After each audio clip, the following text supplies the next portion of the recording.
अमित शाह जी, पिछले आम चुनाव के 60 दिन बाद ही अगस्त के 19 तारीख को आपने जब 370 को हटा दिया, आपने जब स्पीच दी पार्लियामेंट में, तो एक बहुत बड़ा मुद्दा जो था, एक दिन में वो सुलझ गया, राम मंदिर भी बन गई। सवाल यह है, और मेरा सवाल नहीं है, पूछता है सारा भारत अमित शाह जी आपसे, कि यूनिफॉर्म सिविल कोड, क्या आप ये पहले 100 दिन में ये प्रोग्राम बन सकता है कि यूनिफॉर्म सिविल कोड को हटाया जाए? इस तरह के प्रोग्राम में ऐसे दिन तय नहीं हो सकते, मगर ना आपका टाइटल बन सकता है। यूसीसी भारतीय जनता पार्टी का संकल्प है। हम ये देश में, पूरे देश में यूसीसी लाने का प्रयास करेंगे और ये निश्चित रूप से होने वाला है इस कार्यकाल में, तीसरे कार्यकाल में 100%, तीसरे कार्यकाल में, राष्ट्रीय स्तर पर, राज्य स्तर पर नहीं। आप राष्ट्रीय राज्य छोड़ दीजिए, पूरे देश में यूसीसी लागू होगा। और एक सवाल, क्या कई पार्टीज हैं, बीजेडी है, जिनके साथ आपका अलायंस नहीं है मगर फ्रेंडली रिलेशनशिप है, एआईडीएम के साथ अलायंस नहीं है, फ्रेंडली रिलेशनशिप है, जगन जी के साथ भी आपकी अलायंस नहीं है, आपकी अलायंस नायडू जी के साथ है, मगर आपकी फ्रेंडली रिलेशनशिप है। माना जा रहा है पॉलिटिकल सर्कल्स में कि इस बार एक सुपर एनडीए बन सकता है।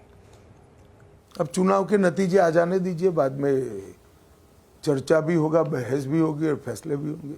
रैली में जब आपने 370 की बात उठाई तेलंगाना में, मैंने रिस्पांस तो देखा, क्राउड से बहुत अच्छा रिस्पांस था। मेरा सवाल यह है कि ये इश्यूज तो होनी चाहिए, मगर ये कांग्रेस पार्टी ये भी कह रही कि 370 हम वापस ले आएंगे। वापस ले आएंगे तो वो आएंगे तो वापस लाएंगे। अब देश की जनता को तय करना है कि क्या करना है।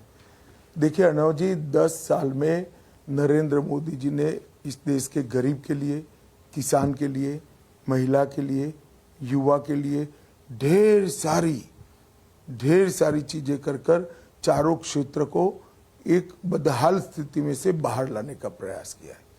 गांव हो, शहर हो, सागर किनारा हो, रेगिस्तान हो, जंगल हो या पहाड़ हो, हर क्षेत्र में डेवलपमेंट को पहुंचाया है। देश की सुरक्षा सुनिश्चित की है, देश को समृद्ध बनाया है, देश की नई शिक्षा नीति लाकर अगले 25 साल तक का शिक्षा का खाका खींचने का काम किया है। देश की स्वास्थ्य की स्थिति में और सुविधाओं में, दोनों में आमूल चूर परिवर्तन किया है।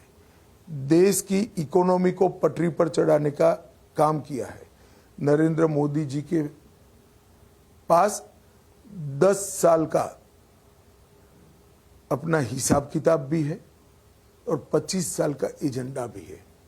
देश की जनता तय कर बैठी है कि आने वाले चुनाव में जिस चरण में जो भी मतदाता होंगे वो एक मुश्त नरेंद्र मोदी और उनके साथियों पर अपना वोट देने वाले हैं और हम 400 पार कर मोदी जी फिर से तीसरी बार प्रधानमंत्री